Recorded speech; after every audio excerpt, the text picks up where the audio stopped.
সরকার এই পর্যন্ত কোনো ব্যবস্থা নেয়নি।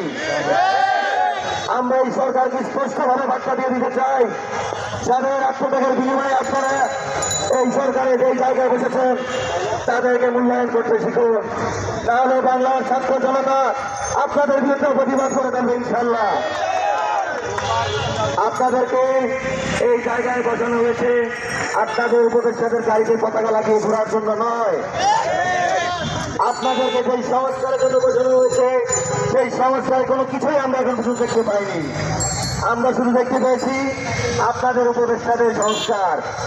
হাতে সিম্ফনি ফোন থেকে এখন তাদের হাতে স্যামসাং ফোন উঠেছে। এই পর্যন্ত আমরা দেশের কোনো পরিবর্তন দেখতে পারিনি। আমার ভাইয়েরা, এই বিপ্লবী ছাত্র জনতা বিভিন্ন জায়গায় বিভিন্নভাবে লাঞ্ছিত হচ্ছে, বিভিন্ন জায়গায় তারা গুমের শিকার হচ্ছে। আমরা কোন সরকারের পক্ষ থেকে কোনো সিদ্ধান্ত এখনো আমরা পাইনি।